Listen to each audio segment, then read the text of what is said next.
नमस्कार साथियों। आइए हम सब कारक प्रकरण के अंतर्गत आज अध्ययन करते हैं संबंध कारक षष्ठी विभक्ति का। संबंध कारक षष्ठी विभक्ति, ध्यान दीजिएगा। षष्ठी विभक्ति संबंध कारक का द्योतक होती है या संबंध कारक जो है षष्ठी विभक्ति का द्योतक होता है, ये इतना जानिए। उसके बाद सूत्र है, पहला सूत्र जो है वह है षष्ठी शेषे। यह 2, 3, 50 यानी अष्टाध्यायी की द्वितीय अध्याय का तीसरे पाद का 50वां सूत्र है षष्ठी शेषे। अष्टाध्यायी बुक अगर आप पढ़ेंगे तो उसमें इस नंबर पर ये सूत्र मिलेगा, ये बताया गया। ठीक, देखिए यह सूत्र जो है षष्ठी शेषे, यह कहता क्या है कि कर्ता, कर्म, करण, संप्रदान, अपादान, अधिकरण, ये क्या है? कारक है। ठीक, इनके अतिरिक्त जो बचा है वही शेष है। यानी कर्ता, कर्म, करण, संप्रदान और अपादान के अतिरिक्त जो बच जाता है वही क्या है? शेष है। जैसे अगर हम कर्ता, कर्म, करण और कारक इत्यादि अपादान, संप्रदान आदि का अध्ययन करें तो उसमें हमने एक चीज क्या देखा है कि वहां पर जो है जो कारक है उसमें जो प्रतिपादाकार जो विभक्तियां हैं, ठीक, उनका अध्ययन हमने किया। चाहे वो कर्ता कारक में जो प्रतिपादकार विभक्तियां हैं, चाहे कर्म या करण या संप्रदान या अपादान या अधिकरण में, सबका अध्ययन हमने किया। तो फिर बचा क्या? जो बचा है वह क्या है? स्वामी भाव है, स्वस्वामी भाव है, जन्य जनक भाव है और कर कार्य कारण भाव है। ये तीन चीजें बच गई। ठीक, तो इन्हीं में ही क्या है, यही चीजें जो शेष हैं इन्हीं में षष्ठी विभक्ति यानी संबंध कारक का अध्ययन करेंगे। ठीक, कुल मिलाकर कहना इतना है कि षष्ठी विभक्ति कर्ता, कर्म, करण, अपादान, संप्रदान, अपादान और अधिकरण कारक से अतिरिक्त जो कुछ भी बच जाता है वो सब शेष जो बचता है उसमें षष्ठी विभक्ति होती है। यह सूत्र ऐसा ही कहता है, षष्ठी शेष है। ठीक, जैसे देखिए स्वस्वाम्य भाव में देखिए राज्ञ पुरुष, राज्ञ में भी षष्ठी है, पुरुष में भी षष्ठी है। तो राज्ञ पुरुष यानी राजा का पुरुष। ठीक, दशरथ पुत्र, दशरथ से पुत्र, दशरथ का पुत्र, दशरथ पुत्र यानी दशरथ का पुत्र। यहाँ क्या है? दशरथ का पुत्र होने के कारण जन्य जनक भाव है। ठीक, गंगया जलम, गंगा का जल, हम कहते हैं क्या है? गंगा का जल है। तो गंगा का जल है क्या? गंगा का जल यानी गंगा से निकला हुआ। तो यानी यहाँ भी क्या है? जन्य जनक भाव है। पंचाला नाम भूमि, पंचाला नाम भूमि यानी क्या हो जाएगा? पंचाला नाम नहीं, यहाँ पांचाला नाम होना चाहिए। ठीक,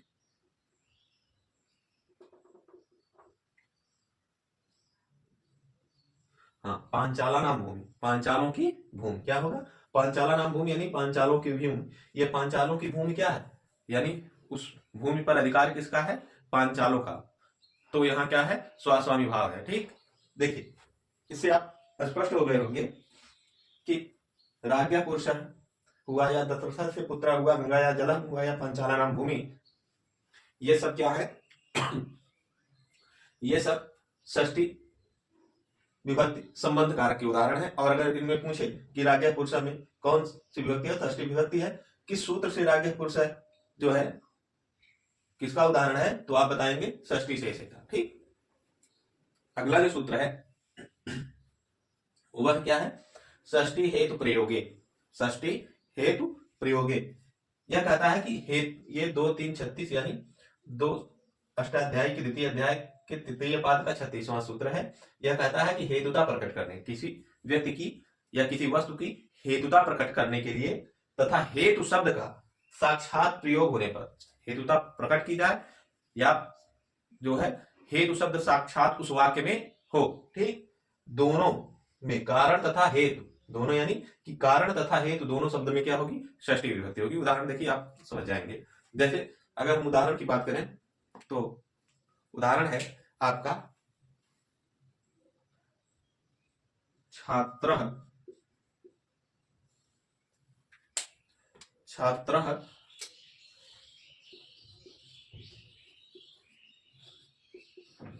अध्ययनस्य,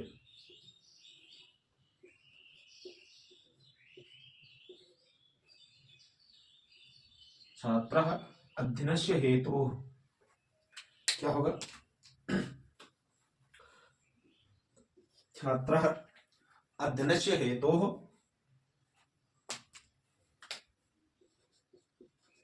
प्रयाग, प्रयाग होगा कि प्रयागे होगा बताइएगा। छात्र अध्ययनस्य हेतु प्रयागे वसति, क्या होगा? प्रयागे वसति। अब ध्यान दीजिए, ये उदाहरण जो है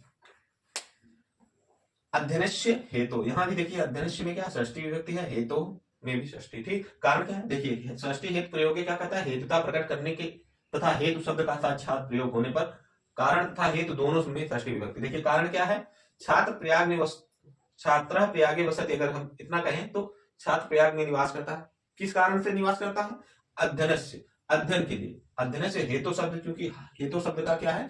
साक्षात प्रयोग हो गया है हेतु शब्द का, इसलिए जो है इसमें जो है षष्ठी विभक्ति हुई, हेतु होगा। तो छात्रा अध्ययन से हेतु प्रयागे वसति में अध्ययन से और हेतु दोनों में षष्ठी इस कारण से हुई क्योंकि अध्ययन से जो है कारण है और हेतु साक्षात प्रयोग होने के कारण इसमें जो आपका षष्ठी विभक्ति हो गया। ठीक, और अगला उदाहरण देखिए, जैसे दूसरा, साधन से हेतु सेवते,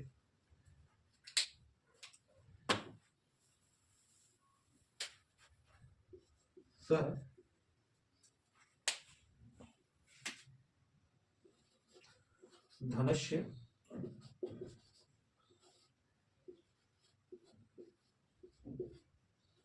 हेतु